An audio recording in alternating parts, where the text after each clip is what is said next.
ఇప్పటి వరకు భూపాలన్న డప్పు రమేష్ అన్న గురించిన కొన్ని విషయాలు మీ ముందు ప్రస్తావన చేశాడు. వాళ్ళిద్దరూ ఒకే సంస్థలో కలిసి సుదీర్ఘకాలంగా పనిచేశారు. ఆ క్రమంలో కలబోసుకున్న అభిప్రాయాలు, కలిసి నడిచిన ఆచరణ, వాటి సంగతులు ఆయన అధ్యక్ష వర్గంలో ఉన్నాడు కనుక మళ్ళీ మాట్లాడే అవకాశం ఉంది.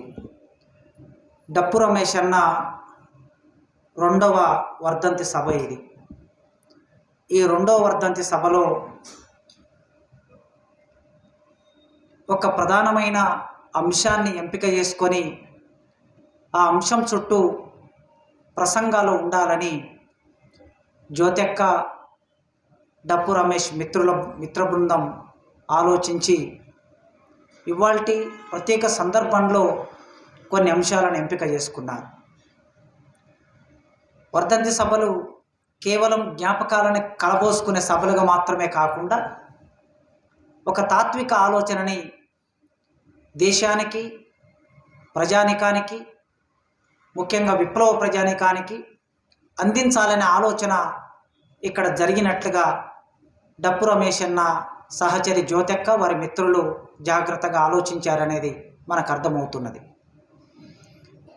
సంస్మరణ సభ గనక, వర్ధంతి సభ గనక సహజంగా కొన్ని వైయక్తిక విషయాలు మాట్లాడక తప్పదు. డప్పు రమేష్ అన్న ఆయన పాటలు వినటం, ఆయన గురించి వినటం వరకే 2004 వరకు నాకు తెలిసిన విషయం. ఆయన నాకు 2004లో పరిచయం వ్యక్తిగతంగా.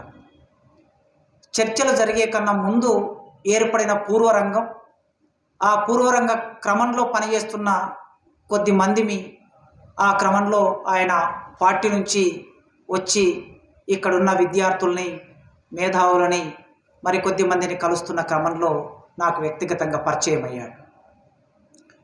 అప్పటి నుంచి ఆయన అమరుడయ్యే వరకు మా ఇద్దరి మధ్యన సాన్నిహిత్యం కేవలం వ్యక్తిగత సాన్నిహిత్యం మాత్రమే కాదు, అది రాజకీయ సాన్నిహిత్యం. ఆయన కళాకారుడు కావటం, కవి కావటం, ఆ క్రమంలో చాలా విషయాల మీద మాట్లాడుకునే సందర్భాలు రావటం వలన రెగ్యులర్గా కలుస్తూ ఉండేవాళ్ళం. ఆయన ఎదిగిన తీరంతా ఆయన మిత్రులుగా మీ అందరికీ చాలామందికి తెలుసు.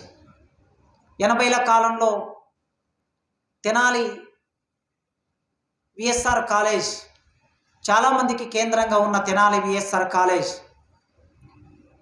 డప్పు రమేష్ అన్నని చైతన్యవంతమైన విద్యార్థిగా మార్చింది, రాడికల్ విద్యార్థిగా మార్చింది. రాడికల్ విద్యార్థి సంఘంలో కార్యకర్తగా, నాయకుడిగా మారడానికి అక్కడ ఉన్న వర్ధన్ రావు అనే ఇంగ్లీష్ అధ్యాపకుడు, అంటే అధ్యాపకులు చైతన్యవంతులైతే ఆ క్రమంలో తమ దగ్గర పాఠాలు వినే విద్యార్థుల్ని సమాజం గురించి ఆలోచించే చైతన్యవంతులుగా తీర్చిదిద్దడం ఎట్లా చేయవచ్చో ఆ కాలంలో వర్ధన్ రావు గారు చేశారు. కనుక తెనాలి కాలేజ్ అది ఆనాడు విప్లవ కార్యకలాపాలకి కేంద్రంగా ఉండింది. అక్కడి నుంచి రాడికల్ విద్యార్థులు తయారయ్యారు.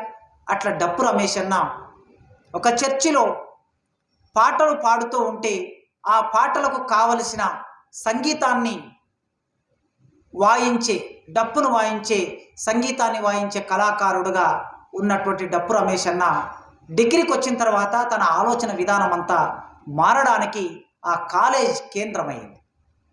ఆ కాలేజీలో చెప్పిన టీచర్ల పాఠాలు కేంద్రమయ్యాయి. పాఠాలతో పాటు తనతో సహా చదువుకునే మిత్రులందరూ ఆనాటికే తనకన్నా ముందే రాడికల్ విద్యార్థి సంఘంలో భాగం కావటం మూలంగా ఆయన మరింతగా ఈ దేశాన్ని, సమాజాన్ని అర్థం చేసుకోవడానికి అవకాశం దొరికింది. మీకు తెలుసు, తెనాలి ప్రాంతం అంటే ఆయన పుట్టిన గ్రామం కానీ, తెనాలి ప్రాంతం కానీ, ఇటు కారంచేడు, అటు చొండూరు, ఆ మధ్యకాలంలో ఉండే రెడ్ల భూస్వాముల దోపిడీ, దౌర్జన్యాలు, అంటరానితనం విపరీతంగా పీడించే అంటరానితనం గ్రామాల్లో, మంచి బట్టలు వేసుకుంటే ఓర్వనితనం, మంచిగా జీవిస్తే ఓర్వనితనం, ఇట్లాంటి స్థితి నుంచి, ఆ అణచివేత నుంచి వచ్చిన వాడు గనక సహజంగానే ఆయన ఇక్కడ ఒక నా జీవితానికి లేదా మాలాంటి వాళ్ళ జీవితానికి విముక్తి మార్గం ఇక్కడ దొరుకుతుంది అనుకొని ఆయన రాడికల్ విద్యార్థిగా మారాడు. ఆ తర్వాత చాలామంది విప్లవోద్యమ నాయకత్వం సహచర్యంలో, వారి గైడెన్స్లో ఆయన ఉత్తమమైన నూతన మానవుడిగా ఎదగడానికి ప్రయత్నం చేశాడు.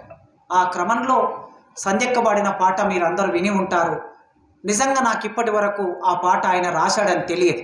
నిన్న జ్యోతక్కతో మాట్లాడుతున్నప్పుడు ఆమె చెప్పింది, చాలా పాటల రచయితలు చాలా విరివిగా విస్తృతంగా ప్రచారం అవుతారు, కానీ డప్పు రమేష్ అన్న అంత అద్భుతమైన పాట రాశాడనే విషయం, ఎంతో కొంత సాహిత్యం చదువుకునే వాడిగా, పాటలంటే ఇష్టమున్న వాడిగా నాకు నిన్నటి వరకు తెలియదు.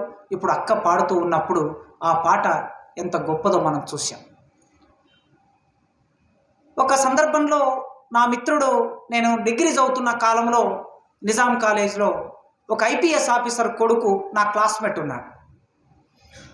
ఒకరోజు ఇలా పాటలు మామూలుగా కలిసి మాట్లాడుకుంటున్నప్పుడు ఆ పిల్లవాడు సహజంగా బాగా పాటలు పాడేవాడు. ఆ రోజుల్లోనే బాలమురళి కృష్ణ దగ్గర సంగీతం నేర్చుకొని సినిమాలో పాటలు పాడాలని ఆసక్తి ఉన్నటువంటి పిల్లవాడు, తన విద్యాసాగర్ రెడ్డి అతని పేరు. ఒకరోజు మేము ఇట్లా మాట్లాడుతున్నప్పుడు ఈ పాట పాడాడు, నీ త్యాగం ఉన్నతమైనది అని. నేను చాలా ఆశ్చర్యపోయాను. మీ నాన్న ఐపీఎస్ ఆఫీసర్, నీవు ఈ పాట పాడుతున్నావు, ఎలా దొరికింది ఈ పాట నీకు అని అంటే, మా నాన్న అనంతపురం జిల్లాలో ఎస్పీగా పనిచేస్తున్నప్పుడు జైల్లో ఒక నక్సలైట్ను కలవడానికి వెళ్తే ఆ నక్సలైటు ఈ పాట పాడితే టేప్ రికార్డర్ ద్వారా ఈ పాటను రికార్డు చేయించుకొని వచ్చాడు మా నాన్న. ఆ తర్వాత నాకు ఇస్తే నాకు బాగా నచ్చింది, ఆ పాటను నేను నేర్చుకున్నాను అని చెప్పాడు. ఇంతటి పాట ఇదే కాదని చాలా పాటలు రాశాడు తర్వాత కూడా. నిజానికి ఆ పాటలన్నీ ఒక పుస్తకంగా సంపుటిగా వస్తే సమాజానికి ఉపయోగపడతాయి. ప్రతి సందర్భంలో ఆయన పాటలు నేరుగా, నిజానికి ఈ పాట మీ త్యాగం ఉన్నతమైనది అనేది కవితాత్మకమైన వ్యక్తీకరణ, చాలా గొప్ప కవిత్వ విలువలు ఉన్నాయి అందులో. వస్తువు శిల్పం గురించిన చర్చ చేస్తే చాలా విస్తారంగా దాంట్లో చర్చ చేయవచ్చు కవిగా. కానీ ఆ తర్వాతి క్రమంలో విప్లవోద్యమం అవసరం రీత్యా పాటలో కవిత్వం ఉండడం ఎంత అవసరమో పాటలో సామాజిక సమస్య ఉండటం కూడా అంతే అవసరం. ఆ సామాజిక సమస్య నేరుగా అర్థం చేయించడానికి అది మోడీ మీద రాసిన, అమెరికన్ సామ్రాజ్యవాదం మీద రాసిన, కులం మీద రాసిన, తెలంగాణ మీద రాసిన ఆయన పాటలు ముక్కుసూటితనం అనేది ఎక్కువగా కనిపిస్తూ ఉండేది తర్వాత కాలంలో. ఆ పాటలన్నీ దాదాపు ఒక 10 సంవత్సరాలు మేమిద్దరం కలిసి 2007 నేను తెలంగాణ ఉద్యమంలో ప్రారంభం నుంచి ఉండటం మూలంగా 2007లో తెలంగాణ ఐక్య కార్యాచరణ కమిటీ అనేది ఏర్పడిన తర్వాత తెలంగాణ జనసభ పనిచేయలేని ఒకనొక పరిస్థితి ఏర్పడ్డాక ఆ జనసభకు సంబంధించిన శ్రేణులందరూ మరికొద్ది మంది కలిసి తెలంగాణ ఐక్య కార్యాచరణ కమిటీ ఏర్పడింది. ఆ ఐక్య కార్యాచరణ కమిటీ ఏర్పడినప్పుడు గ్రామాల్లోకి వెళ్ళాలి అని అప్పుడు గద్దర్ నాయకత్వంలో శాంతి యాత్ర మొదలైంది. ఆ మొత్తం శాంతి యాత్రని గైడ్ చేసింది, నిర్మాణం చేసింది, నడిపించింది డప్పు రమేష్ అన్న. తెలంగాణ ఉద్యమానికి తమ సర్వస్వం త్యాగం చేసినటువంటి ఇద్దరు వ్యక్తులు, ప్రొఫెసర్ సాయిబాబా వరంగల్ డిక్లరేషన్ రావడానికి 2 లక్షల మందితో సభ జరగడానికి సాయిబాబా నాయకత్వంలో ఆ సభ జరిగింది. మళ్ళొక్కసారి తెలంగాణ 2వ దశ తెలంగాణ ఉద్యమం, ఇప్పుడు కేసీఆర్ టీఆర్ఎస్ పార్టీతో చెప్తున్నట్టు 2001 నుంచి తెలంగాణ ఉద్యమం మొదలు కాలే, 96 నుంచి మొదలైన తెలంగాణ ఉద్యమం. ఆనాటికే పీపుల్స్ వార్ పార్టీ 1996 జూన్లో డిక్లరేషన్ విడుదల చేసినప్పుడు ఆ డిక్లరేషన్ నేపథ్యంలో జరిగినటువంటి వరంగల్ సభ వరంగల్ డిక్లరేషన్. అది ఆ వరంగల్ డిక్లరేషన్కు నాయకత్వం వహించింది సాయిబాబా. అమలాపురంలో పుట్టిన సాయిబాబా హైదరాబాద్కు వచ్చి తెలంగాణ ఉద్యమానికి పునాది వేశాడు. ఆ తర్వాత డప్పు రమేష్ అన్న శాంతి యాత్రని కొనసాగించి 100 మంది కళాకారులని, డప్పు రమేష్ అన్న నేచురల్గా ఆర్గనైజర్. విప్లవం అంటే మన దగ్గరనే ఉండడం కాదు, మన ఇంట్లోనే విప్లవం ఉండి మన దగ్గరనే ఉండి మనతో బయటికి వెళ్తే మనం విప్లవకారులుగా ఉండకుండా ఉండటం కాదు, మనం ఎక్కడ పని చేస్తే అక్కడ విస్తరించడం అనేది విప్లవం లక్షణం. అట్లా పనిచేయాలి. నువ్వు టీచర్ అయితే నీ ప్రభావం నీ స్కూల్లో ఉండాలి, నువ్వు లెక్చరర్ అయితే నీ కాలేజీలో ఉండాలి, నీవు కళాకారుడు అయితే నీ చుట్టూ కొన్ని వేల మంది కళాకారులు ఉంటారు, కళాకారుల మీద ఉండాలి. డప్పు రమేష్ అంటే తెలియని కళాకారుడు 2 తెలుగు రాష్ట్రాల్లో ఎవరూ లేరు. ఆయన కుంచుకొని కూర్చోలేదు, విస్తరించాడు.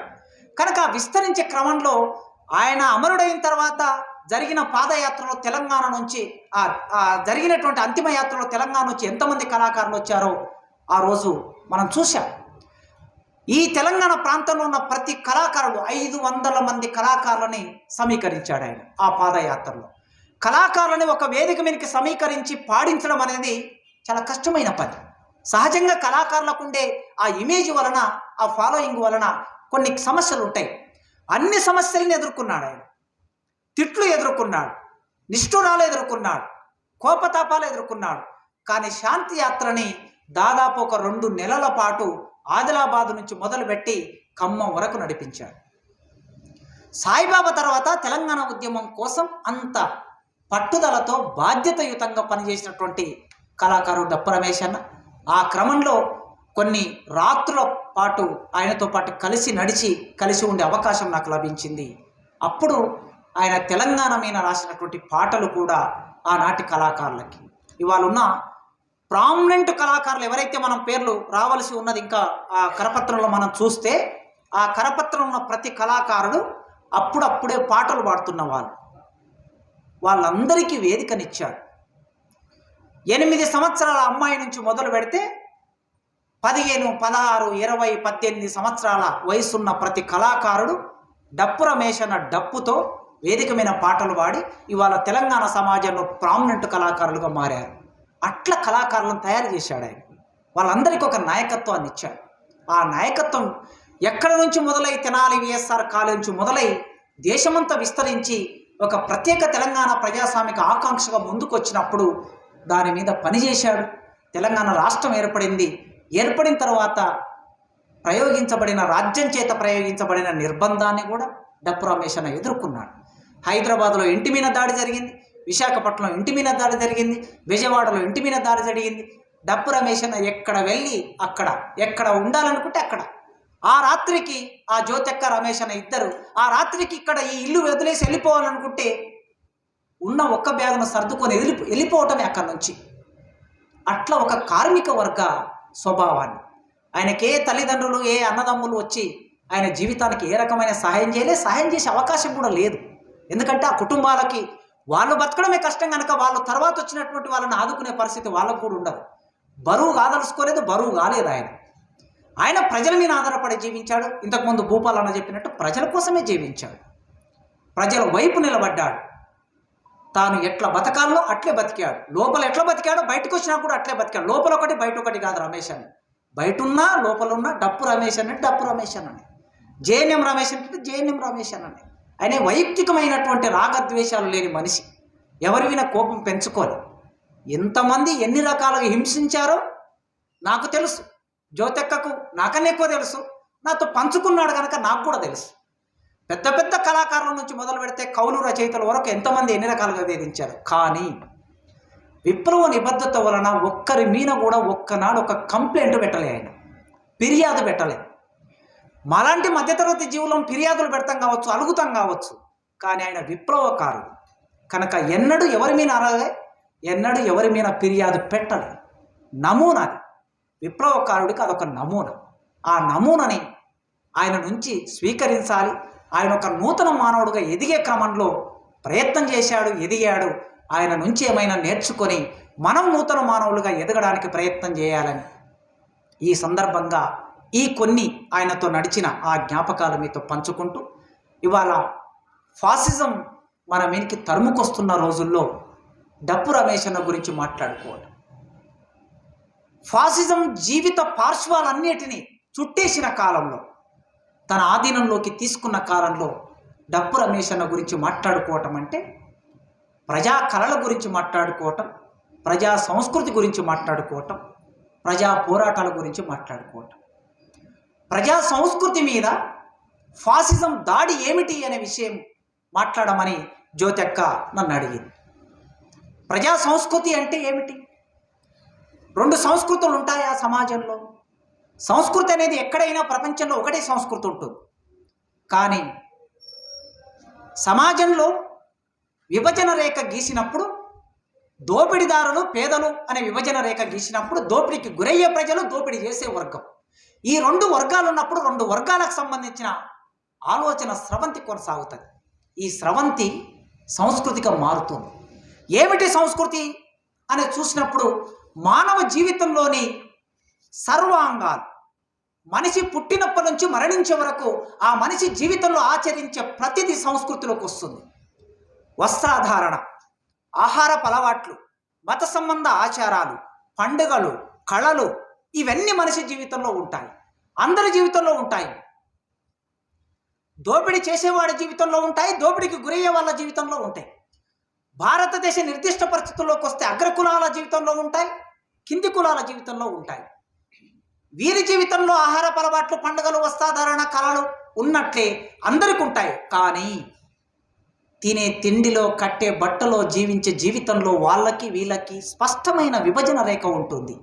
ఆ విభజన రేఖనే రెండు సంస్కృతులుగా కూడా వ్యక్తమవుతుంది. సంస్కృతి అంటే మనిషి పుట్టినప్పటి నుంచి మరణించే వరకు ఏదైతే ఆచరిస్తారో అదే సంస్కృతి. సింపుల్గా చెప్పాలనుకుంటే, టేలర్ అనే ఒక ప్రముఖ సోషల్ సైంటిస్ట్ ఉన్నాడు. ఆ సోషల్ సైంటిస్టు ఒక నిర్వచనం ఇచ్చాడు. జ్ఞానం, నమ్మకాలు, కళలు, నీతి నియమాలు, చట్టం, సంప్రదాయం, సమాజంలో సభ్యునిగా సముపార్జించిన సామర్థ్యాలు, అలవాట్లు, వీటన్నిటి సామూహిక వ్యక్తీకరణ సంస్కృతి అన్నాడు. ఏ అంశం సంస్కృతిలో భాగం కాదు అంటే మనం మాట్లాడే ప్రతి ఒక్కటి సంస్కృతిలో భాగం. ఏ విషయం తీసుకున్నా ఆయన జ్ఞానం అన్నాడు, నమ్మకాలు అన్నాడు, కళలు అన్నాడు, నీతి నియమాలు అన్నాడు, చట్టము అన్నాడు, సంప్రదాయము అన్నాడు. సమాజంలో ఒక మనిషి సభ్యుడిగా ఉన్నప్పుడు వారు సాధించిన, వారు వ్యక్తం చేసిన అన్ని సామర్థ్యాలు, అలవాట్లు సంస్కృతిలో భాగమవుతాయి అన్నాడు. ఇవన్నీ సంస్కృతి అనుకుంటే ఇవన్నీ మనుషులందరికీ ఒకేలాగా ఉంటాయా? ఉండవు, ఎట్టి పరిస్థితుల్లో ఉండవు. సమాజంలో, సామాజిక బృందాలలో ప్రతి మనిషి ఆలోచన ఒకే రకంగా ఉండదు. ఆలోచన సంస్కృతిలో భాగమైనప్పుడు, పండుగ సంస్కృతిలో భాగమైనప్పుడు, వస్త్రధారణ సంస్కృతిలో భాగమైనప్పుడు, జ్ఞానము సంస్కృతిలో భాగమైనప్పుడు, చట్టము సంస్కృతిలో భాగమైనప్పుడు, ఇవన్నీ ఈ చట్టం అన్నప్పుడు ఈ చట్టం ఎవరి కోసం పనిచేస్తుంది? జ్ఞానం అన్నప్పుడు ఈ జ్ఞానం ఎవరి కోసం పనిచేస్తుంది? జ్ఞానాన్ని సముపార్జించే ప్రాసెస్ ఎట్లా జరుగుతుంది? సాహిత్యం అన్నప్పుడు, కళలు అన్నప్పుడు, ఇవి సాహిత్యం అంటే ఎవరి సాహిత్యం, కళలు అంటే ఎవరి కళలు, ఎవరి కళల మీద ఆధిపత్యం చెలాయిస్తున్నాయి? ఇవన్నీ మనం చర్చనీయాంశాలుగా మాట్లాడుకోవాలి. మనుషులు అలవర్చుకున్న బహిర్ప్రవర్తన, మనుషులు అలవర్చుకున్న అంతర్గత ప్రవర్తన కూడా సంస్కృతిలో భాగమవుతుంది. ఇవి ఒక తరం నుంచి మరో తరానికి సంక్రమిస్తాయి. ఈ అలవాట్లు ఇవి ఒక చోటు నుంచి మరో చోటికి అవి వ్యాప్తి చెందుతూ ఉంటాయి. ఉత్తర భారతదేశం నుంచి దక్షిణ భారతదేశానికి, దక్షిణ భారతదేశంలో తమిళనాడు నుంచి తెలుగు నేల మీదకి, ఆంధ్ర ప్రాంతం నుంచి తెలంగాణకి, వరంగల్ నుంచి హైదరాబాద్కి, హైదరాబాద్ నుంచి గ్రామాలకి, ఇవిట్లా ఒక చోటు నుంచి మరో చోటికి వ్యాపిస్తూ ఉంటాయి. ఒక తరం నుంచి మరో తరానికి సంక్రమించినట్లే, మన తాత ముత్తాతల నుంచి మనకు సంక్రమించినట్లే, ఒక ప్రాంతం నుంచి మరో ప్రాంతం వరకు కూడా ఇవి విస్తరించడం అనేది వీటి స్వభావం, అంటే సంస్కృతి స్వభావం. అందుకే కొందరు పురుషులు తలపాగా ధరించడం అనేది ఒక ప్రాంతంలో, మీరు ఉత్తర భారతదేశానికి వెళితే తలపాగా ధరించడం అనేది అది ఆ కులానికి సంకేతంగా ఉంటుంది. అందరూ తలపాగా ధరించలేరు. మిగతా కులాల వాళ్ళు దాన్ని ధరిస్తే ఎవరైతే దాన్ని తమ కులము సొత్తు అనుకుంటారో అనుకున్న వాళ్ళు వీళ్ళ మీద దాడి చేస్తారు. మనం చూస్తాం. చెప్పులు వేసుకోవటం భారతదేశంలో ఒక కులానికి పర్మిట్ ఉంది, కొన్ని కులాలకి పర్మిట్ ఉంది. చెప్పులు వేసుకోవటం కొన్ని కులాలకు పర్మిట్ లేదు. ఆభరణాలు ధరించడం మనువాదం ప్రకారం, ఆభరణాలు ధరించడం పురుష సూక్తం ప్రకారం ఆభరణాలు ధరించడం కొన్ని కులాలకి పర్మిట్ ఉంది, కొన్ని కులాలకి పర్మిట్ లేదు. బహిరంగ ప్రదేశాల్లో సంచరించడం కొన్ని కులాలకి అవకాశం ఉంది, కొన్ని కులాలకి అవకాశం లేదు. గుర్రం మీద ఎక్కడం 2018లో చూసాం మనం. గుజరాత్ రాష్ట్రం, ఈ దేశ ప్రధానమంత్రి గారి రాష్ట్రం గుజరాత్లో గుర్రం మీద ఎక్కినందుకు ఒక దళిత పిల్లవాడిని ఆ గుర్రం మీద నుంచి దింపి చెట్టు కట్టేసి కొట్టారు, గుర్రం ఎక్కినందుకు. అంటే ఆ ఊరిలో కొన్ని కులాలు మాత్రమే గుర్రం ఎక్కి తిరగాలి. ఇది సంస్కృతిలో భాగమైనది. విభజన ఎక్కడొచ్చిందంటే ఆధిపత్యం నుంచి విభజన వచ్చింది. అందుకోసమే ఆధిపత్య వర్గాల సంస్కృతి అని మాట్లాడవలసి వచ్చినప్పుడు దోపిడీ వర్గాల సంస్కృతి, దోపిడీకి గురయ్యే ప్రజల సంస్కృతి, ఆధిపత్య వర్గాల సంస్కృతి, ఆధిపత్యానికి గురయ్యే ప్రజల సంస్కృతి అనే విభజన రేఖను గురించి మనం మాట్లాడుకోవాలి. అయితే సంస్కృతిలో ఖచ్చితంగా భిన్నత్వం ఉంటుంది కదా. ఈ భిన్నత్వం ఉన్నప్పుడు సంస్కృతి ఎట్లా సంక్రమిస్తుంది అనే విషయంలో కూడా సామాజిక శాస్త్రవేత్తలు కొన్ని అభిప్రాయాలను వ్యక్తం చేశారు. ఈ అభిప్రాయాలు ఏమిటంటే, జీవపరంగా జన్యువుల ద్వారా మనుషులకి ఇది లభించదు, అది సామాజిక వారసత్వంగా ఒక మనిషి నుంచి మరో మనిషికి వస్తుంది అన్న సామాజిక శాస్త్రవేత్తలు కూడా ఉన్నారు. సామాజికంగా ఒక మనిషి నుంచి మరో మనిషికి రావటం, జన్యుపరంగా రావటం కాదు, సామాజికంగా. అంటే సామాజికంగా ఒక మనిషి నుంచి మరో మనిషికి వస్తుందంటే ఆధిపత్యం చెలాయించే వాడి సంస్కృతి, ఆ ఆధిపత్యం చెలాయించే వాడి కొడుకు వస్తుంది. దోపిడీ చేసేవాడి సంస్కృతి, దోపిడీ చేసేవాడి కొడుకు వాడి బిడ్డకి వస్తుంది. దోపిడీకి గురయ్యే, ఆధిపత్యానికి గురయ్యే ప్రజలు సహజంగా ఇన్నాళ్ళు మీ తల్లిదండ్రులు ఆధిపత్యానికి గురవుతూ ఉన్నారు కనుక మీరు కూడా ఆధిపత్యానికి గురవుతూ ఉండాలి. దీనినే భారతదేశ ఇతిహాసాల పురాణాల ప్రకారం, వేదాల ప్రకారం కర్మ సిద్ధాంతం అంటాం. ఈ కర్మ సిద్ధాంతం పేరు మీద ఈ దేశంలో సంస్కృతి, నీవెందుకు ఇట్లా ఉన్నావు, నీవెందుకు ఈ రకమైన బట్టలే ధరించాలి, నీవెందుకు అర్ధనగ్నంగా బట్టలు పైమిన తొడుక్కోవడానికి అంగే ఉండదు, అంగి తొడుక్కోవడానికి అంగి ఉండదు, ఒకవేళ అంగి తొడుక్కున్న పై కులాల ముందు నీవు అంగి తొడుక్కొని నడవడానికి వీల్లేని ఒక స్థితి ఎందుకు వచ్చిందంటే, నీ తాత అంగి వేసుకోలేదు, నీ ముత్తాత అంగి వేసుకోలేదు కనుక వారి నుంచి నీకు లభించేది, సామాజికంగా నీకు లభించేది ఏమిటంటే నువ్వు తక్కువ వాడివి అనే ఒక భావన, అది సంస్కృతిలో భాగంగా వస్తుంది అని సామాజిక శాస్త్రవేత్తలు చెప్పారు. సైన్స్కు చాలా భిన్నమైన ఆలోచన విధానం ఇది. అందుకే ఏ సంస్కృతి అయినా సరే అది పవిత్రమైందిగా లేదా పరిశుద్ధమైందిగా లేదా కల్తీ లేనిదిగా చెప్పటం అనేది సాధ్యమయ్యే పని కాదు. ఈ ప్రపంచంలోనైనా భారతదేశంలోనైనా సంస్కృతి మానవ ప్రవర్తనల్ని, మానవ ధోరణుల్ని అది నిర్దేశిస్తూ ఉంటుంది. కొన్నిటిని అనుమతిస్తుంది, కొన్నిటిని నిరాకరిస్తుంది, కొన్నిటిని నిషేధిస్తుంది. నిషేధించటం అనేది నియంత్రించడంగా అది వ్యక్తమవుతూ ఉంటుంది. ఏదైనా సరే ఒక సామాజిక వ్యక్తిగత కార్యకలాపాన్ని ఎలా నిర్వహించాలో అది చెబుతుంది. ఏ సామాజిక కార్యకలాపమైనా సరే అది ఎట్లా జరగాలో సంస్కృతి నిర్దేశిస్తుంది. ఒక పండగను ఎట్లా చేయాలో దానికి భిన్నంగా చేస్తే ఒప్పుకోదు, వాళ్ళు అనుకున్న దానికి భిన్నంగా చేస్తే అది అనుమతించదు. కనుక సంస్కృతి మనిషిని ఎప్పుడు తన చేతుల్లో పెట్టుకుంటుంది, అది ఎప్పటికీ నియంత్రణలో పెట్టుకుంటూ ఉంటుంది. ప్రతి మనిషి సంస్కృతిలో పుట్టి, సంస్కృతిలో పెరిగి, సంస్కృతిలో జీవించి, సంస్కృతిలోనే చనిపోతున్నప్పుడు ఈ అన్ని నిర్దేశాలు, ఈ అన్ని నియంత్రణలు మన మీద కొనసాగుతూ ఉంటాయి. మనిషి ఆధ్యాత్మిక విషయాల నుండి అన్ని పాదార్థిక విషయాల వరకు సంస్కృతిలో భాగమవుతాయి. దేనిని కూడా సంస్కృతి నుంచి మినహాయించి చెప్పడానికి అవకాశం లేదు. మనిషి ప్రవర్తన తీర్చిదిద్దే ప్రధాన భాగం ఎక్కడ ఉంటుందంటే సంస్కృతిలో ఉంటుంది. ఏ మనిషి అయినా సరే మన ఆలోచన క్రమాన్నంతా సంస్కృతిలో భాగంగా తీర్చిదిద్ది మనల్ని బయటకు పంపిస్తారు.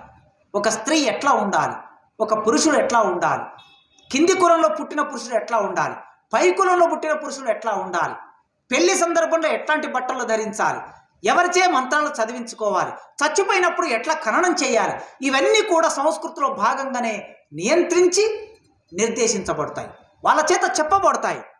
సామాజిక హోదాను బట్టి మనిషిని గౌరవించడం అనేది కూడా సంస్కృతే మనకు నేర్పిస్తుంది. సంస్కృతే మన జీవితానికి అది అలవాటు చేస్తుంది. అణిచివేస్తున్న, దోపిడీ చేస్తున్న వారిని గౌరవించే ఒక సంస్కృతి ఈ దేశంలో కొనసాగుతూ ఉంటుంది. అణిచివేస్తున్నాడని మనకు అర్థమవుతుంది, దోపిడీ చేస్తున్నాడని మనకు అర్థమవుతుంది. అర్థమై కూడా మనం వాళ్ళని గౌరవిస్తూ ఉంటాం. ఈ గౌరవించడం అనేది మన మెదడును దానికి అనుకూలంగా వేల సంవత్సరాలుగా తీర్చిదిద్దారు. మన ఆలోచనను వేల సంవత్సరాలుగా తీర్చిదిద్దారు. తీర్చిదిద్దే క్రమంలో ప్రతి వ్యక్తీకరణ సందర్భంలో అది మన జీవితంలో భాగమవుతూ వస్తుంది. ఆర్థిక జీవితం మారినంత త్వరగా సాంస్కృతిక జీవితం మారుతుందా? ఎట్టి పరిస్థితుల్లో మారదు. ఒక మనిషి సాంస్కృతిక జీవితం, ఒక దళితుడు, ఒక పేదవాడు నెలకి 1-2 లక్షలు సంపాదించేవాడిగా మారినంత మాత్రాన అతడి సంస్కృతి అంతే వేగంగా మారదు. ఎందుకు మారదు అని అంటే, ఒక మనిషి కొత్త ఎడ్ల బండిని కొనుక్కొచ్చుకున్నాడు అనుకోండి, తన జీవితంలో ఆర్థిక మార్పు జరిగింది. ఒక 20,000 పెట్టి, ఒక 30,000 పెట్టి కొత్త ఎడ్ల బండిని ఏదో 1,00,000 రూపాయలు పెట్టి కొనుక్కొని వస్తే, ఈ కొత్త ఎడ్ల బండికి పూజ చేయాలంటే నేరుగా ఈ మనిషి ఎక్కడికి వెళ్ళాలి? ఆ ఊరిలో ఉన్న కట్టమైసమ్మ దగ్గరకు, లేదా ఎల్లమ్మ దగ్గరకు, మల్లమ్మ దగ్గరకు ఆ బండిని, ఎద్దులను తీసుకొని వెళ్ళాలి. ఇప్పటి వరకు బండెద్దులు లేనివాడు ఆర్థికంగా హోదా మారింది, బండెద్దులు వచ్చాయి, కానీ సంస్కృతిలో మాత్రం మార్పు రాలేదు. అదేవిధంగా ఓ 2 కోట్లు పెట్టి BMW కారు కొన్నవాడు ఆర్థికంగా మార్పు జరిగింది జీవితంలో, కానీ ఆ కారును నేరుగా తీసుకొని టెంపుల్కు తీసుకెళ్ళి దానికి గవ్వలు కట్టి, నిమ్మకాయ కట్టి, యాటను కోసి బ్రాహ్మణుడితో మంత్రాలు చదివించడం అనేది మనం చూస్తాం. కొత్త కారు కొనుక్కున్న ప్రతి ఒక్కరూ 99% ప్రజలు ఇప్పటికీ ఆచరిస్తున్నది. తమ జీవితంలో కారు లేదు అంతకు మునుపు, ఒక 10 లక్షలు పెట్టి కారు కొన్నాడు, కానీ కొన్న కారు ఆర్థికంగా మార్పు జరిగింది కానీ సాంస్కృతికంగా మార్పు జరగలేదు. సాంస్కృతిక మార్పు జరగలేదు కనుక ఆ ఆచారాన్ని, ఆ సంప్రదాయాన్ని, ఆ వ్యవహారాన్ని ఖచ్చితంగా మనిషి నడిపిస్తూ ఉంటాడు. సంస్కృతి మనిషి చైతన్యాన్ని, పట్టుదలను అత్యున్నత స్థాయికి తీసుకెళ్ళగలదు. సంస్కృతి ఈ కొస నుంచి చూస్తే, అదేవిధంగా భూస్వామ్యాన్ని బద్దలు కొట్టి క్యాపిటలిజంలోకి తీసుకెళ్ళగలదు. క్యాపిటలిజాన్ని బద్దలు కొట్టి సామ్యవాదంలోకి తీసుకెళ్ళగలదు. ఒక ప్రజాస్వామిక విప్లవానికి కావలసిన ప్రాతిపాదికని, ఆలోచనని, భావజాలాన్ని సంస్కృతి ప్రోధి చేయగలదు. ఎందుకంటే పోరాటమే ఒక సంస్కృతి. పోరాటం కూడా మనిషి సంస్కృతిలో భాగం, పోరాటం కూడా సమాజ సంస్కృతిలో భాగం, విప్లవం కూడా సమాజ సంస్కృతిలో భాగం. అందుకోసమే సంస్కృతిలో మార్పు జరగడం అంటే సమాజంలో మార్పు జరగడంగానే మనం భావిస్తాం. ఫలితంగా క్యాపిటలిజంలో వచ్చిన మార్పు ఫలితంగా భూస్వామ్యంలో వచ్చిన మార్పు మనం సమాజాన్ని పరిణామక్రమంలో చూసినప్పుడు ఒక సమాజం మరో సమాజానికన్నా మెరుగైన సమాజం అని చెబుతాం. ఆ సమాజం బరువైన సమాజమే, కానీ ముందు సమాజంతో చూసుకున్నప్పుడు అది మెరుగైన సమాజం. ఆదిమ సమాజంతో చూసినప్పుడు బానిస సమాజం, బానిస సమాజంతో చూసినప్పుడు భూస్వామ్యం, భూస్వామ్యంతో చూసినప్పుడు క్యాపిటలిజం, ఇవి మెరుగైన సమాజాలుగా చెబుతాం. ఇవన్నీ ఎందుకు మెరుగైన సమాజాలంటే పూర్వపు కట్టుబాట్లని బద్దలు కొట్టుకొని కొద్ది మేరకైనా కొన్ని హక్కులు, కొన్ని అవకాశాలు ముందుకొచ్చాయి గనక అట్లా చూసినప్పుడు ఆయా సమాజాలలో ఆలోచన పరిపక్వం అవుతూ ఉంటుంది. ఈ ఆలోచన పరిపక్వం కావటమే మనిషి చైతన్య స్థాయి. ఈ చైతన్య స్థాయి కూడా సంస్కృతిలో భాగమే. అందుకే ఎప్పుడైతే క్యాపిటలిజం వచ్చిందో సైన్స్ వచ్చింది. సైన్స్ ఎవరికి అవసరం? క్యాపిటలిస్ట్కి అవసరం. సైన్స్ సమాజానికి అవసరమని రాలే. సైన్స్ అప్పటికే సమాజంలో ఉన్నది. సమాజంలో ఉన్నటువంటి శాస్త్రాన్ని, సైన్స్ను క్యాపిటలిస్టులు తమ దోపిడిని ఎక్కువగా పెంచడానికి, దోపిడిని విస్తృతం చేసుకోవడానికి, ఉపయోగించుకోవడానికి ఆ రోజు శాస్త్రవేత్తలు బయలుదేరారు. వాళ్ళకి కావలసిన పరిశోధన, కావలసిన అవసరాలని క్యాపిటలిస్టులు సమకూర్చారు. అట్లా సమకూర్చడం వలన సామాజిక శాస్త్రాల్లో మార్పు వచ్చింది, ప్రకృతి శాస్త్రాల్లో మార్పు వచ్చింది, సాహిత్యంలో మార్పు వచ్చింది. ఇట్లా మార్పు రావటం కూడా సంస్కృతిలో వచ్చినటువంటి మార్పుగానే మనం చూడాలి. అందుకే సంస్కృతి మనుషుల ఆశలని ఒక్కొక్కసారి అణిచివేసే సాధనంగా కూడా పనిచేస్తుంది. ఆశలని, ఆశయాలని అణిచివేస్తూ ఉంటుంది. మన దేశంలో వైరాగ్య భావాలని, కర్మ సిద్ధాంతాన్ని, మోక్షకాంక్షలని ప్రజలలో ప్రచారం చేసి కార్యత్వంలోకి రాకుండా నిష్క్రియ పరులుగా మార్చేస్తుంది సంస్కృతి. రోజు దోపిడీకి గురయ్యేవాడు. మనం మామూలుగా ఫిలాసఫీ చెప్పేటప్పుడు, క్లాసులు చెప్పేటప్పుడు చెప్తూ ఉంటాం. ఒక కార్మికుడు చనిపోయాడు, సూసైడ్ చేసుకొని చనిపోయాడు. ఆ కార్మికుడు శవాన్ని తీసుకొచ్చి ఇంటి ముందర పెట్టారు. కార్మికులందరూ, తనతో పనిచేసిన కార్మికులందరూ వచ్చి శవాన్ని చూసి పువ్వులు పెట్టి దండ వేసి పోతూ ఉన్నారు. ఒక్కొక్కరు ఒక్కొక్క రకంగా మాట్లాడుతూ ఉన్నారు. ఒక కార్మికుడు అన్నాడు, ఏదైనా బతికి సాధించాలే కానీ సచ్చి ఏం సాధిస్తామండి అన్నాడు. ఆ శవాన్ని చూసి అనుకుంటూ వెళ్ళిపోయాడు. మరో కార్మికుడు వచ్చాడు. ఎన్ని చెప్పినా ఆ పైవాడు రమ్మన్నాడు, ఈయన వెళ్ళిపోయాడు అని ఇంకో కార్మికుడు అన్నాడు. ఇద్దరు కార్మికుల ఆలోచన విధానం రెండు రకాలుగా వ్యక్తమైంది అక్కడ. ఇది సంస్కృతిలో భాగమే. మూడో కార్మికుడు వచ్చాడు. ఈ కార్మికుడు చనిపోవడానికి మన కంపెనీ యజమానే కారణము అన్నాడు. ఇది చైతన్య స్థాయి. ఈ మొదటి రెండు ఆ మనిషి నిష్క్రియ పరునిగా మార్చడం. ఇతర కార్మికులందరినీ ఈ మనిషి ఎందుకు చనిపోయాడు అంటే, మనం చనిపోయినటువంటి వాళ్ళు అర్ధాంతరంగా చనిపోయే ప్రతి మనిషి, ఈ మనిషి చావుకు కారణం ఎవరు? సమాజమే కారణం, అంటే ప్రభుత్వమే కారణం అంట. ఏ చావుకైనా సరే ప్రభుత్వం కారణం. ఎందుకు అంటున్నామంటే, ఈ సమాజంలో ఉండే అనేక అవలక్షణాల వలన, దోపిడీ వలన ఆ మనిషికి కలిగిన సమస్యలు, వాటి వలన మనిషి చనిపోయాడు. ఒక రైతు ఆత్మహత్య చేసుకున్నాడంటే ఆ రైతు కారణం కాదు, ఆ రైతును ఆత్మహత్య చేసుకునే వైపుగా నెట్టిన సామాజిక సంబంధాలు కారణం. ఈ సామాజిక సంబంధాలు కారణమని అర్థం చేసుకోవటం ఒక చైతన్యం. అది సంస్కృతిలో భాగమే. ఈయనను దేవుడు రమ్మన్నాడు కనుక పోయాడని చెప్పడం అది సంస్కృతిలో భాగమే. కనుక దేవుడిని ప్రధానంగా చేసి చెప్పే సంస్కృతి మన దేశంలో ఎక్కువగా కొనసాగుతుంటుంది.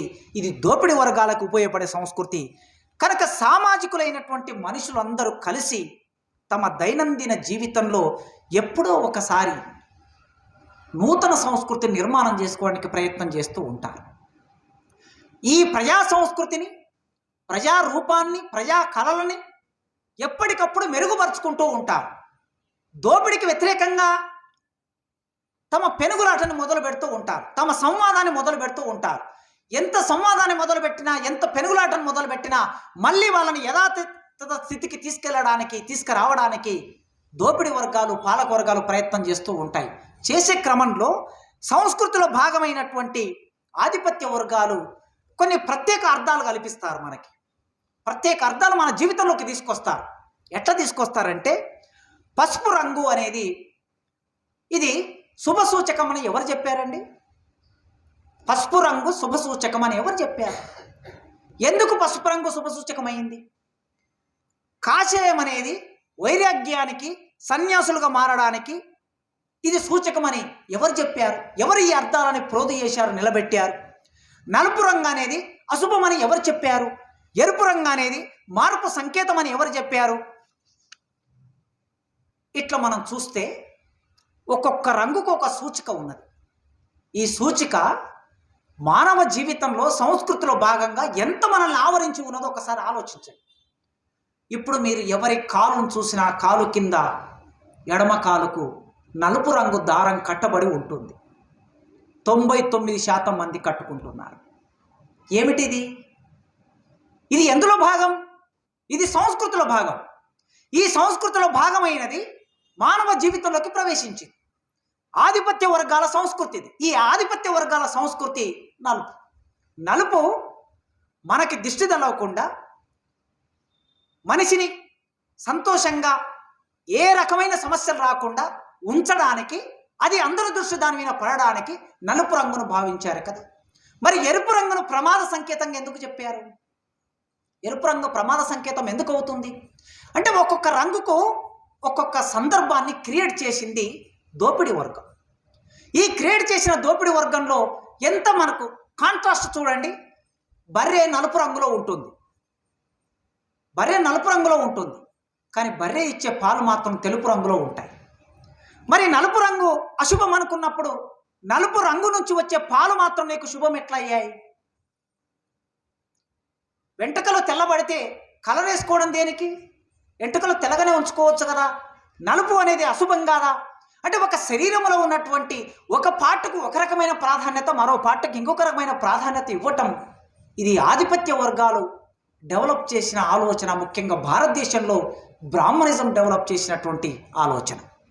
భారతీయ సంస్కృతిలో భాష అనేది చాలా జాగ్రత్తగా సంస్కృతిని ఇంజెక్ట్ చేస్తూ ఉంటుంది.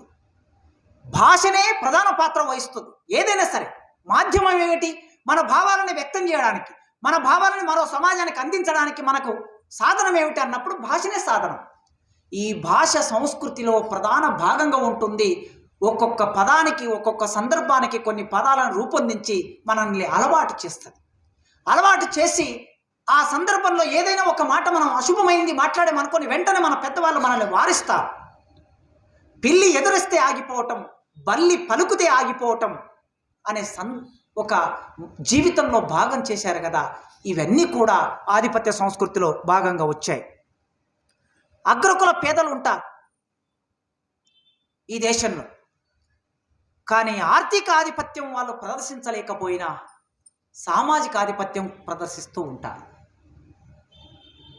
చాలామంది పేదలు ఉంటారు అగ్రకులాల్లో. మనం ఎప్పుడు వింటూ ఉంటాం ఒక మాట, నేను కూటికి పేదవాణ్ణి కావచ్చు కానీ కులానికి పేదవాణ్ణి కాదు అనే మాట వింటూ ఉంటాం. ఈ మాట ఎక్కడి నుంచి వచ్చింది? ఆధిపత్య భావం నుంచి వచ్చింది.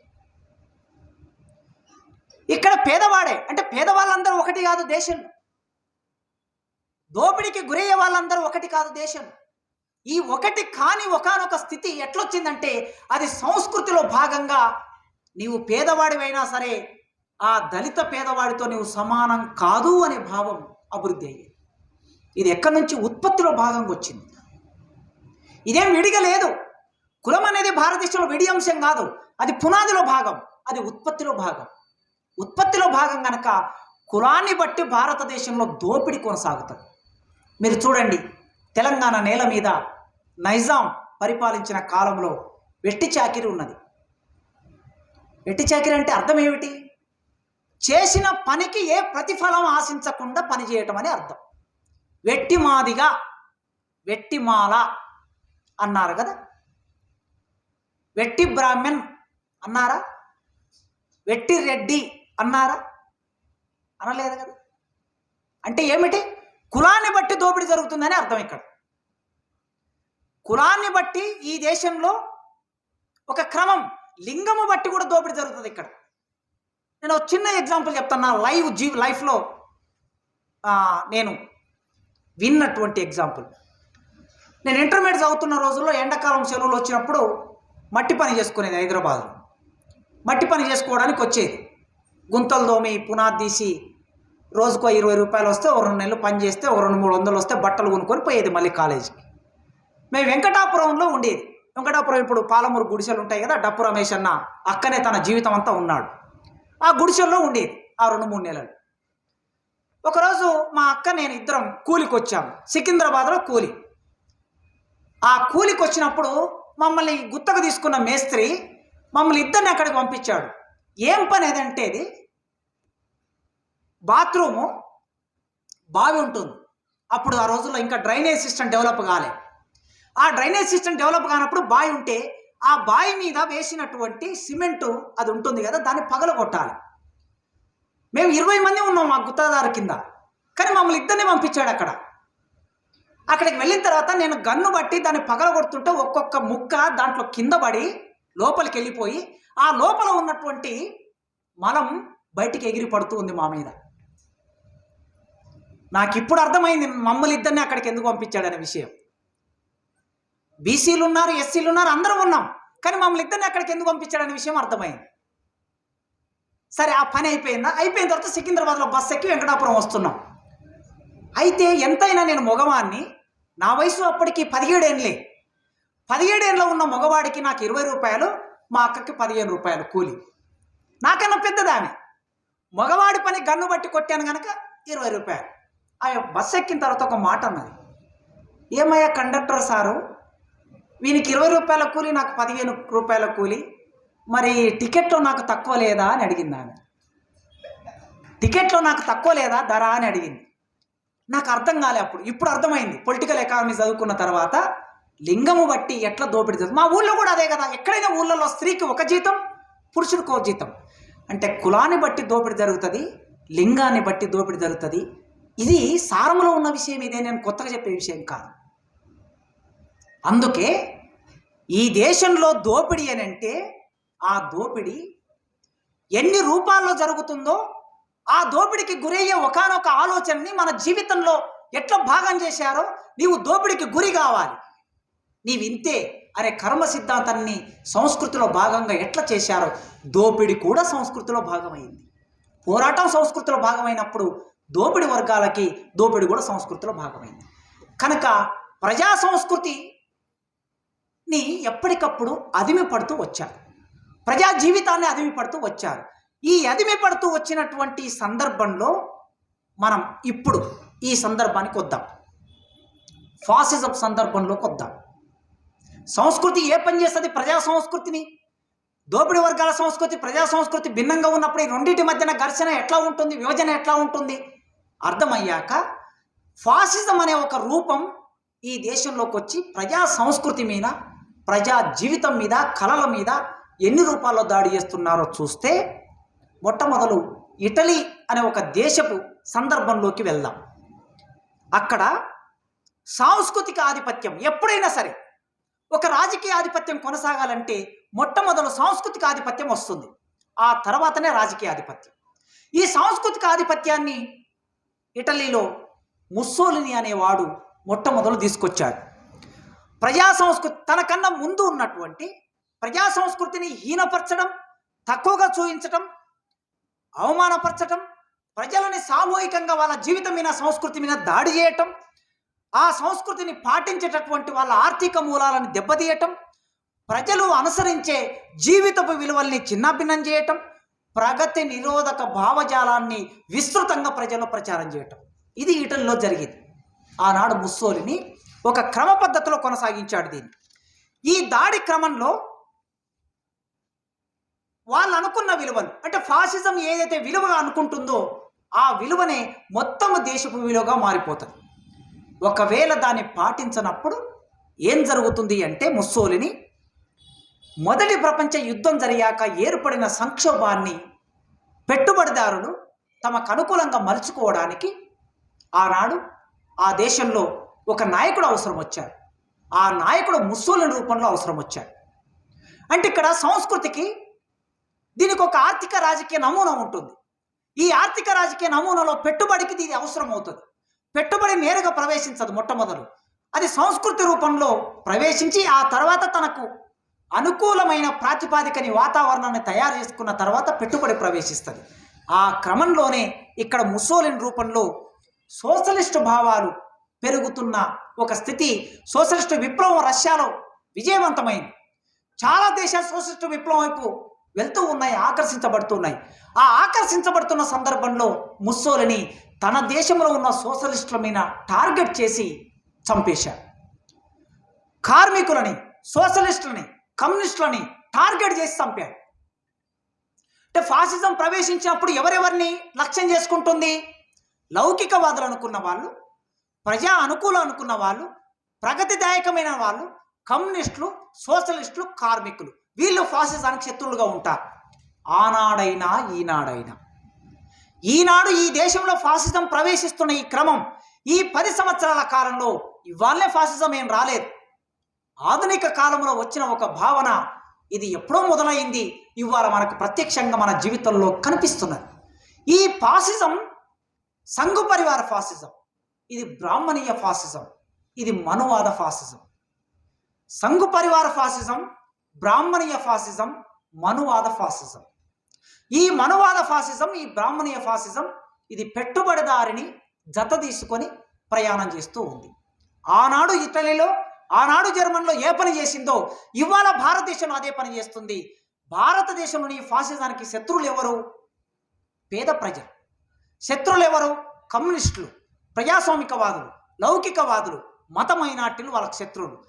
గోల్వాల్కర్ బంచ్ ఆఫ్ థాట్ పుస్తకంలో కూడా ఇదే చెప్పాడు. ఆయన చెప్పిన ఆ పుస్తకంలో చెప్పిన విషయాలనే ఇవాళ ఈ దేశ పాలకులు అమలు చేస్తూ ఉన్నారు. ఈ సమయంలో వీళ్ళు ఎవరెవరిని ఆకర్షిస్తూ ఉంటారంటే ఫాసిస్టులు ఆ రోజు ఈరోజు మధ్యతరగతి జీవులను ఆకర్షిస్తూ ఉంటారు. ఇవాళ భారతదేశంలో మధ్యతరగతి అనేది ఒక ప్రధాన పాత్ర వహిస్తుంది. ఈ మధ్యతరగతి జీవితంలోకి ఒక నెల కిందట ఏం ప్రవేశించాయి అంటే, పోయిన నెల 22వ తారీఖున అయోధ్య నుంచి బియ్యం గింజలు ప్రవేశించాయి. పసుపు కలిపిన బియ్యం గింజలు ప్రవేశించాయి. ఈ బియ్యం గింజలు ఇంట్లో దాచిపెట్టుకొని నీవు ఏ శుభకార్యం చేసినా సరే ఒక్కొక్క బియ్యం గింజ అందులో వేసుకొని చేస్తే స్వయంగా రాములోరి సందర్భంలో ఎంత మేలు జరుగుతుందో మీ జీవితాల్లో అంత మేలు జరుగుతుంది. నేను అడిగాను, ఒక బ్రాహ్మణ ఫ్రెండ్ ఉంటే అడిగాను, నేను ఏం చేస్తారమ్మా వీటిని అని అడిగాను.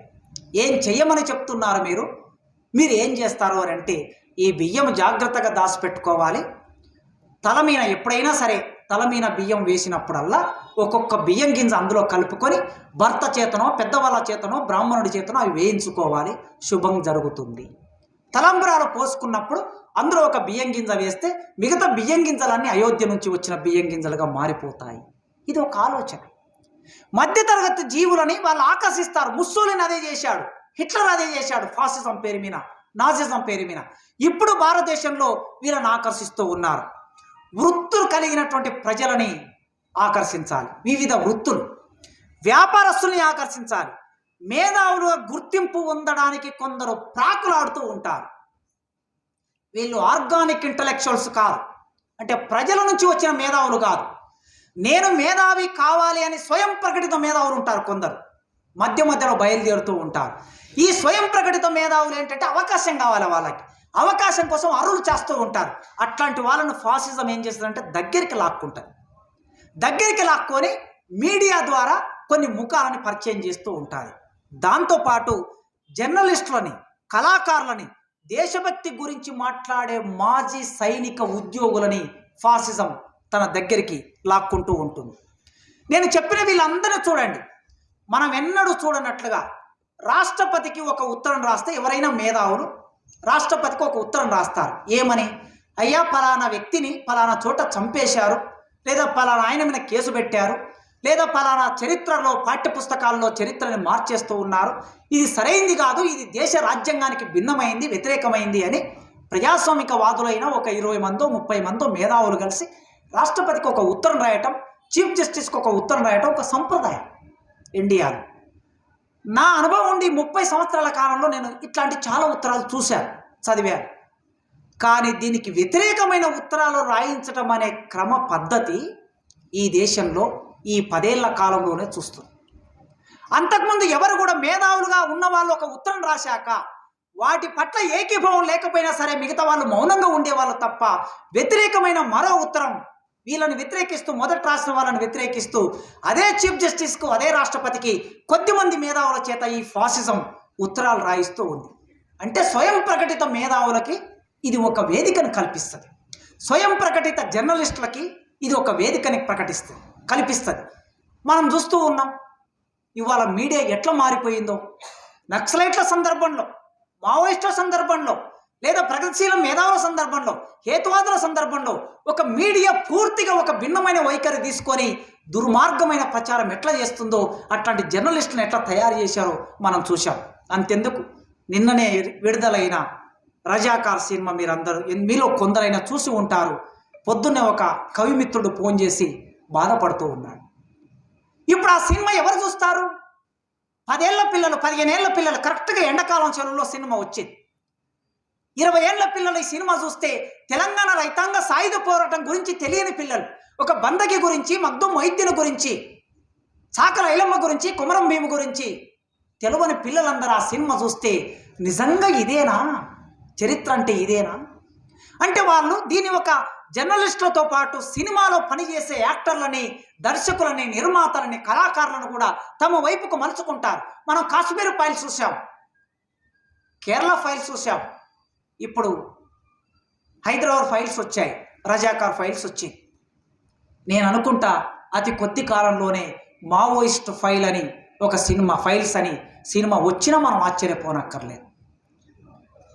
ఇట్లా రకరకాల పద్ధతుల్లో దాడి చేయటం అనేది వీళ్ళందరినీ తమ దగ్గరికి మార్చుకోవటం. సినిమా హీరో అంటే ఎవరైనా సరే ప్రజలందరూ తమ సినిమా చూడాలని కోరుకుంటారు, ప్రతి హీరో, ప్రతి హీరోయిన్.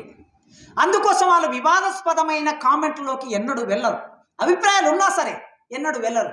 కానీ ఫస్ట్ టైం ఈ 10 సంవత్సరాల కాలంలో హీరోయిన్స్ చాలా నాక్డ్గా బయటకు వచ్చి మాట్లాడుతున్న మాటల్ని, ఒక మతానికి అనుకూలంగా మాట్లాడుతున్న మాటల్ని చూస్తూ ఉంటే ఫాసిజం ఎంతగా ఒక వర్గాన్ని తన వైపు మలుచుకున్నదో మనం గమనిస్తూ ఉన్నాం. ఈ విధంగా జర్మనీలో కూడా సంస్కృతిని, ప్రజల సంస్కృతిని ధ్వంసం చేస్తుంది. ఫాసిస్టు ఆధిపత్యాన్ని అంగీకరించని వాళ్ళందరినీ సమూలంగా నిర్మూలిస్తుంది, దేశద్రోహులుగా ప్రకటిస్తుంది. హిందుత్వ సంఘు పరివారు రాజకీయాలని అంగీకరించని అందరి మీద ఫేక్ వీడియోలు క్రియేట్ చేసి ప్రచారం చేస్తుంది. ప్రభుత్వమే స్వయంగా కేసులు పెట్టి వీళ్ళు దేశద్రోహులు, వీళ్ళు రాజద్రోహులు, వీళ్ళు హిందూ మతానికి వ్యతిరేకులు అని ప్రచారం చేస్తూ ఉంటారు. అది జరిగింది. ఆ రోజు యూతుల మీద చేశారు, ఆ రోజు కమ్యూనిస్టుల మీద చేశారు, ఇటలీలో, జర్మన్లో. ఇవాళ భారతదేశంలో కూడా అదే చేస్తున్నారు. ప్రజల జీవితంలోకి జర్మనీ జాతీయ భావాన్ని అంగీకరించని వాళ్ళని మేమే స్వచ్ఛమైన ఆర్యులమని ప్రకటించారు జర్మన్లో. ఇవాళ భారతదేశంలో ఏమంటున్నారు? గోల్వాల్కర్ రాసినటువంటి రాతలో హిందూ అనే మాటని అంగీకరించని వాళ్ళెవ్వరు కూడా భారతదేశంలో ఉండడానికి వీల్లేదు అంటు. నువ్వు ఎథిస్టువా, నువ్వు కమ్యూనిస్టువా, నువ్వు ముస్లిమా, క్రైస్తవుడా, బౌద్ధుడా, నాకు సంబంధం లేదు. నువ్వు హిందూ అని అంగీకరించవలసిందే. అంగీకరిస్తేనే ఈ దేశంలో ఉండాలి. ఈ దేశంలో ఉండాలంటే వందే మాత్రం పాడాలని ఒకప్పటి నినాదం గోడల మీద.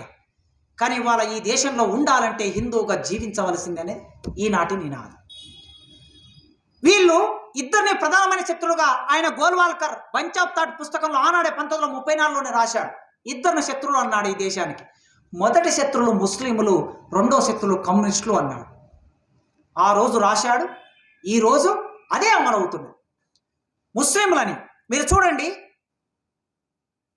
ఉత్తరప్రదేశ్లో గోరఖ్పూర్ అనే ఆ పట్టణాన్ని మాయా బజారుగా గోరఖ్పూర్లో ఉన్నటువంటి మియా బజార్ అని ఒక వీధిని మాయా బజారుగా మార్చారు. ఉర్దూ అక్కడ ఉన్నటువంటి బజార్ల పేర్లన్నిటినీ మెల్లగా అలీనగర్ను ఆర్యనగర్గా మార్చారు. హైదరాబాదు వాళ్ళ పాఠ్య పుస్తకాల్లో, వాళ్ళ రాతల్లో, వాళ్ళ రచనలో, వాళ్ళ నినాదాల్లో, బ్యానర్ మీద వాళ్ళు రాసే దాంట్లో ఎక్కడ హైదరాబాద్ పట్టణం అనేది ఉండదు. మీరు చూస్తే అది భాగ్యనగర్ అనే ఉంటుంది. వాళ్ళ పాటల్లో భాగ్యనగరే ఉంటుంది, వాళ్ళ మాటల్లో భాగ్యనగర్ అనే ఉంటుంది. రేపు హైదరాబాదు కూడా భాగ్యనగర్గా మారిపోతుంది. ఇది ఆధిపత్యం ఒక రూపం. హిందుస్థాన్లో జీవిస్తున్న పరాయి జాతులు హిందూ సంస్కృతిని, భాషని సొంతం చేసుకునే వరకు ఈ దేశంలో ఉండడానికి వీల్లేదు అని ఆయన రాశాడు. ఇండియాలో జీవించాలంటే హిందూ జాతికి లోబడి ద్వితీయ శ్రేణి పౌరులుగా ఉండాలి. నువ్వు ఏ మతం వాడమనే సంబంధం లేదు నాకు. ఒకవేళ నీవు ఉండాలనుకుంటే మొదలు హిందూ మతాన్ని అంగీకరించు, ఆలోచన విధానాన్ని అంగీకరించు. అంగీకరించాక కూడా నీవు ద్వితీయ శ్రేణిలోనే ఉండాలి అనేది వాడి ఆలోచన. ముస్లింలని, యూదులను ఎట్లయితే సమూలంగా నాశనం చేశారు, అక్కడ 10 లక్షల మంది యూదులని పొయ్యిల్లోకి నెట్టేసి ఎముకల గూడుల్లాగా, సముద్రపు మట్టినంత, ఇసుకనంత ఎముకల గూడులాగా ఎట్లా మార్చారో ఇక్కడ భారతదేశంలో కూడా సామూహిక హననం అనేది ఒక గుజరాత్లో జరిగినటువంటిది, ఉత్తరప్రదేశ్లో జరిగేది, రేపు ఇంకే దేశంలో, ఇంకో ప్రాంతంలో ఎక్కడైనా జరగవచ్చు. అట్లాంటి దానికి కావలసిన ప్రాతిపాదికనే ఈ సినిమా. ఒకసారి దాడి చేస్తే ఎవడు అడ్డు చెప్పినటువంటి స్థితిలోకి వెళ్ళడం. కనుక ఫాసిజం, రాజకీయ ఆర్థిక నమూనా కలిగిన ఫాసిజం సంస్కృతిని ఆధారం తీసుకొని, మతాన్ని ఆధారం తీసుకొని మానవ జీవితంలోకి ప్రవేశించి, నేను తినే తిండే నీవు తినాలి. నువ్వు మాంసాహారం తింటా అంటే నేను ఒప్పుకోను. మాంసాహారంలో కూడా నువ్వు గోమాంసం తింటానంటే నేను ఒప్పుకోను.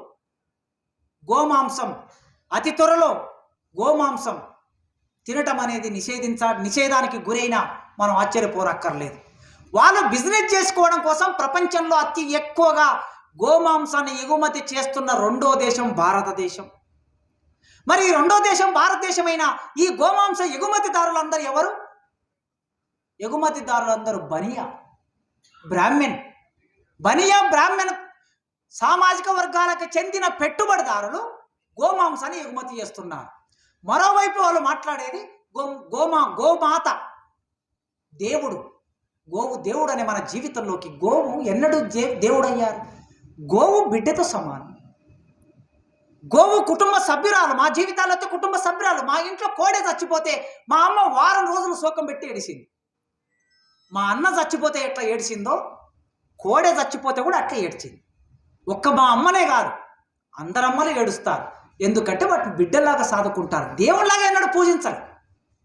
అందుకోసమే మన నమ్మకాలు, మన విశ్వాసాలు ఏవైతే ఉంటాయో దాన్ని పూర్వపక్షం చేసి వాటిని పక్కన పెట్టేసి వారనుకున్న ప్రధానమైన ఆలోచన విధానాన్ని ముందుకు తీసుకురావటం, అది ఫాసిజం యొక్క దాడి.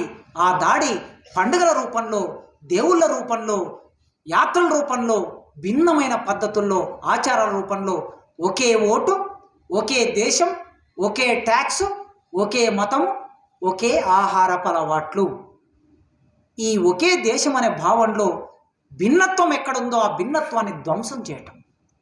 ఆదివాసుల ఆచారాలు వేరు, బంజారాల ఆచారాలు వేరు, దళితుల ఆచారాలు వేరు, పద్ధతులు వేరు, బీసీల పద్ధతులు వేరు, అగ్రకులాల పద్ధతులు వేరు, బ్రాహ్మణిజం పద్ధతులు వేరు. ఇంత భిన్నమైనటువంటి దాంట్లో కేవలం బ్రాహ్మణిజం ఏదైతే నమ్ముతుందో, మనవాదం ఏదైతే నమ్ముతుందో దాన్నే మిగతా సమాజం అంతా ఆచరించాలనే ఆధిపత్యం, ఆధిక్యత ఈ దేశంలో ఫాసిజం కొనసాగిస్తున్నది. ప్రజా సంస్కృతిని, సామూహికంగా ఆడుకునే సంస్కృతిని, సామూహికంగా పాడుకునే సంస్కృతిని, సామూహికంగా పోరాటం చేసే సంస్కృతిని, సామూహికంగా జీవించే సంస్కృతిని, ఒక మనిషికి కష్టం వస్తే ఊరంతా ఏకమై ఆ మనిషికి బాసటగా నిలబడే సంస్కృతిని ధ్వంసం చేసి, మనుషుల మధ్య విభజన గోడలు నిర్మాణం చేసి, మనిషికి వేరు చేసి, ఐకమత్యం లేకుండా, పోరాటం లేకుండా చేసే ఒక ప్రమాదాన్ని ఫాసిజం మన ముందుకు తీసుకొచ్చింది. అది మన జీవితాల్లోకి వచ్చింది. దీనికి సమాధానం ఏమిటి? ఎక్కడుంది సమాధానం? దీనికి పోరాడే ప్రజలే దీనికి సమాధానం. అణచివేతకు, వేల సంవత్సరాలుగా అణచివేతకు గురైన ప్రజల జీవితంలో ఆల్టర్నేట్ కల్చర్ ఏదైతే ఉన్నదో ఆ కల్చరే దీనికి సమాధానం. ఆ కల్చర్ను మనం ఎత్తిపట్టాలి. డప్పు రమేష్ అన్న తన జీవితంలో డప్పుే తన జీవితం, తన అస్తిత్వం ఏమిటి? డప్పు. విప్లవకారుడు రమేష్ అంటే ఏమిటి? డప్పు రమేష్. నువ్వెంత జేఎన్ఎం రమేష్ అన్నా డప్పు రమేషే ఆయన అస్తిత్వం.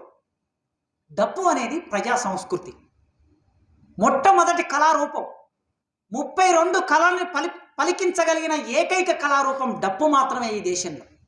ఆ డప్పును తన జీవితంలో భాగం చేసుకొని విప్లవీకరించిన డప్పు రమేష్ అన్న ప్రజా సంస్కృతిని, అందులో భాగమై ప్రజా కళారూపాలని సామ్రాజ్యవాదానికి వ్యతిరేకంగా, ఫాసిజానికి వ్యతిరేకంగా ఓడించాలంటే, వారు ప్రతిఘటించాలంటే మనం ఎక్కడ వెతుక్కోవాలి సాధనాలని? మళ్ళీ ప్రజల్లోనే వెతుక్కోవాలి. ఎక్కడికో వెళితే సాధ్యమయ్యే పని కాదు. మన మార్క్స్ అంటే వాడేమంటాడు? ఫాసిజాన్ని తీసుకొచ్చేవాడు మార్క్స్ విదేశీయుడు, చూసారా మార్క్స్ని తీసుకొచ్చారు. మన మావో అంటే మావో పక్కన చైనా దేశస్థుడు, మన దేశం మీద దాడి చేస్తున్న దేశస్థుడు, చూసారా మావో అంటున్నారు. మనం స్టాలిన్ లెనిన్ అంటే చూసారా రష్యాని తీసుకొచ్చారు, రష్యాలో వాన కురిస్తే ఇండియాలో గొడుగు పడుతున్నారు అని అంటారు. అందుకే ఈ ఫాసిజాన్ని ఓడించాలంటే 2 రకాల యుద్ధాలు చేయాలి. ఒకటి రాజకీయ యుద్ధం చేయాలి, 2 సాంస్కృతిక యుద్ధం చేయాలి. రాజకీయ యుద్ధం చేయాలంటే డప్పు రమేష్ అన్న నమ్మిన మార్క్సిజం, లెనినిజం, మావోయిజం ప్రాపంచిక దృక్పథంగా వర్గ పోరాటమే రాజకీయ యుద్ధం. ఈ వర్గ పోరాటం ద్వారా ఫాసిజాన్ని ఓడిస్తాం. మరి వర్గ పోరాటం అనే రాజకీయ ఉద్యమం జరగడానికి ఒక సాంస్కృతిక ఉద్యమం జరగాలి. ఈ సాంస్కృతిక ఉద్యమానికి మూలాలు ఎక్కడున్నాయంటే చార్వాకులు, లోకాయతలు, మహాత్మా జ్యోతిరావు పూలే, డాక్టర్ బిఆర్ అంబేద్కర్, సావిత్రిబాయి పూలే, వీళ్ళ దగ్గర మూలాలు ఉన్నాయి. ఎందుకంటే ఒక 3000 సంవత్సరాలుగా ఈ బ్రాహ్మణీయ ఫాసిజానికి వ్యతిరేకంగా పోరాటం చేసి తమ జీవితాన్ని పణంగా పెట్టిన వాళ్ళు వీళ్ళందరూ. సాంస్కృతిక పోరాట యోధులు వీళ్ళందరూ, సాంస్కృతిక సామాజిక విప్లవకారులు.